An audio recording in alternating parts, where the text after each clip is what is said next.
Assalamualaikum Pak. Waalaikumsalam warahmatullahi wabarakatuh. Gimana Mas Gun?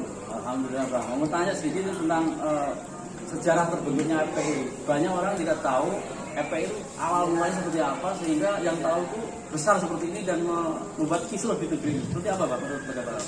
Sejarahnya apa? Sebenarnya FPI itu tidak gede-gede amat.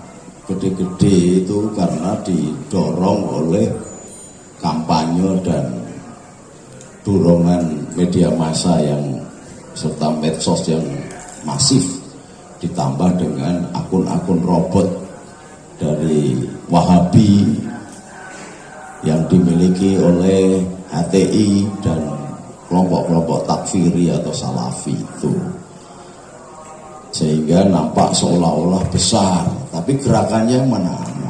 Cuma di Jakarta aja.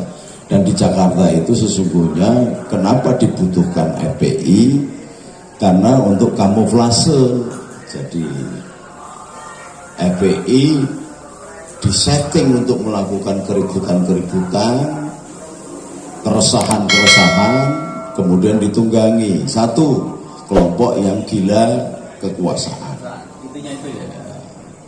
Yang kedua, kelompok yang sesungguhnya rampok, maling, copet gitu, yang uang-uang negara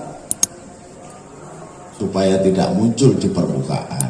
Maka ketika FPI kemudian dibiayai oleh bohir-bohir, baik mantan penguasa atau kelompok-kelompok jenderal, maka seolah-olah jadi besar dan tidak tersentuh. Pihak kepolisian juga tidak berani menyentuh karena apa? Sejarahnya FPI itu didirikan dulu dari mantan Pam Swakarsa. Jadi Pam Swakarsa itu dibentuk oleh Jenderal Wilanto, kemudian Jenderal Kiflan Yen, kemudian ada bekas kasdamnya SBY namanya Jajak Suparman, yang kemudian jenderal ini menjadi Pangdam di Brawijaya, Jawa Timur.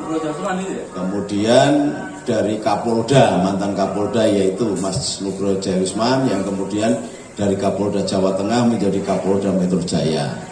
Kelompok inilah kemudian membesut dari Pam Swakarsa yang kemudian melahirkan kontroversi, dirubah jadi FPI. Ada kiainya, iya banyak kiainya pada waktu itu, karena memang Pak Harto mampu merekrut dan masih memiliki simpatisan untuk melestarikan kekuasaannya. Tetapi belakangan setelah dibentuk dan dibangun sebuah lembaga ini jadi overlap. Karena apa? Karena makin besar, makin berkuasa, bisa melindungi narkoba, pabrik-pabrik narkoba, atau bahkan melindungi rumah makan atau restoran-restoran yang setoran, yang nggak setoran disikat. Bahkan banyak gereja-gereja juga setoran juga kepada FPI, ya kan? Karena takutnya. Karena apa? Karena di belakangnya banyak perwira-perwira tinggi atau mantan perwira tinggi yang berkuasa melindungi dia. Nah, tetapi lupa bahwa anak macan ini setelah gede menjadi singo barong gitu loh. Nah, bukan merekam tuannya, kemudian mulai berkhianat. Sifat serigalanya muncul, berkhianat, mengkhianati Mas Wiranto, mengkhianati yang lain, malah overlap, kemudian bekerja sama melakukan pembaikatan kepada ISIS misalnya. Kemudian mulai membangun karena merasa sudah besar, didorong sana sini dan tidak tersentuh, akhirnya mulai membangun satu impian-impian. Ya boleh saja membangun impian untuk menjadi presiden, mendirikan kerajaan model khilafah, makanya melantik dirinya menjadi imam besar. Nah, imam besar ini kan juga bermasalah. Kata imam besar itu di Indonesia nggak ada.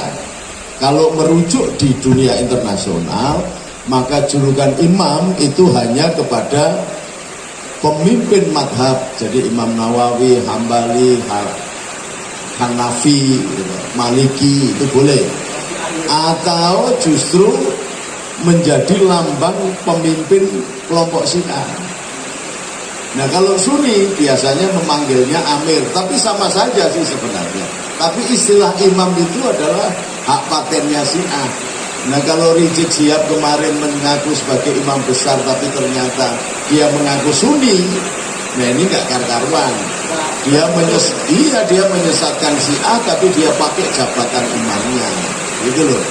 Nah maka rakyat harus tahu bahwa ternyata organisasi yang banyak melakukan kejahatan-kejahatan kemanusiaan, khusus kasus Sikesik misalnya, sampai membantai puluhan orang atau belasan orang, ini harus diungkap kembali. Polisi sudah tidak perlu lagi segan-segan, buktinya ada, videonya ada, harus dikejar siapa yang melakukan, siapa bohongnya. Saya pikir itu nanti disambung lagi periode yang datang. Assalamualaikum warahmatullahi wabarakatuh.